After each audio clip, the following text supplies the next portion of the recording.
اور میں خود ڈاکٹر ہوں. مجھے اب کیا میں بتاؤں کہ ڈاکٹروں کا اس وقت میں ابھی ایڈی صاحب کے ڈیتھ سے پہلے ان کے پاس گیا.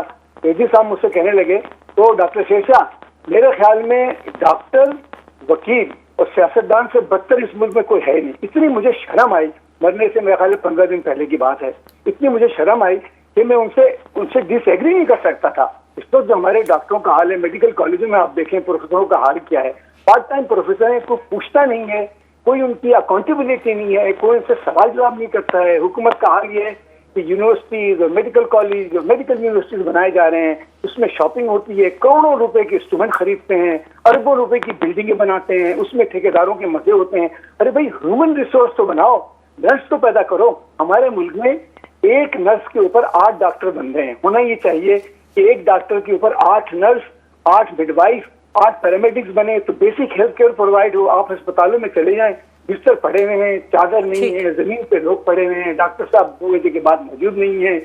عجیب برا حال ہے. اچھا ڈاکٹر صاحب, محسوس ایسے ہوتا ہے کہ یو ایس ایڈ والے ہوں یا جیپنیز ایڈ والے ہوں, وہ پیسے تو ہمیں دے دیتے ہیں اور دینے کے لیے تیار بھی رہتے ہیں. یو ایس ایڈ نے وہ national institute of cardio vascular disease کے لیے پیسے دیے, یہاں پیمز جو اسلام آباد میں ہے اس میں چلڈرن وارڈ جاپان کی طرف سے ملا. تو پیسے تو دنیا میں اویلیبل ہیں ان چیزوں کو بنانے کے لیے. جب میں نیا انگلینڈ سے واپس آیا تھا تو میرا خیال تھا کہ یہ 0.6% جو ہیلتھ بجٹ ہے یہ بہت کم ہے, لیکن میں 6 سال پاکستان میڈیکل انسٹیٹیوٹ کا سیکریٹری جنرل رہا اور میری آنکھیں کھل گئی. میں سمجھتا ہوں کہ یہ جو 0.6% بجٹ بھی ہے یہ اتنا زیادہ بجٹ ہے کہ اگر اس کو ایمانداری سے خرچہ کیا جائے تو آپ اندازہ نہیں کر سکتے کیا کیا ہو سکتا ہے. میں آپ کو مثال دیتا ہوں, پچھلی جمعرات کو میں اچھا ڈاکٹر صاحب, ایاز صاحب آپ سے سوال کرنا چاہ رہے ہیں. صرف کہہ رہے تھے ان کی بات پوری کرنے دیں, بہت امپورٹنٹ بات کر رہے ہیں ڈاکٹر صاحب. جی کنٹینیو کیجیے. پچھلے جمعرات کو بلوچستان کے کھپلو کے آر ایس سی میں آپریشن کر رہا تھا عورتوں کے پرولیپس یوٹرس کا اور فسٹولا کا. میں حیران رہ گیا کہ جب میں تھیٹر میں داخل ہوا وہاں پر 88 لاکھ روپے کا آپریٹنگ مائکروسکوپ رکھا ہوا تھا. کتنے کا؟ 88 لاکھ روپے کا. ڈاکٹر شیرشاہ صاحب, بدقسمتی سے پروگرام کا وقت ختم ہو گیا ہے. جو باتیں آپ کر رہے تھے ہم اس کو کنٹینیو کرنا چاہتے ہیں. ڈاکٹر صاحب بات کی کہ بجٹ ملتا ہے لیکن اس کو خرچ صحیح نہیں. چلے, بہت شکریہ ڈاکٹر فاروق سلیم. ایاز امیر صاحب, شازیہ خان کو اس پروگرام سے اجازت دیجیے. اللہ نے کے بان.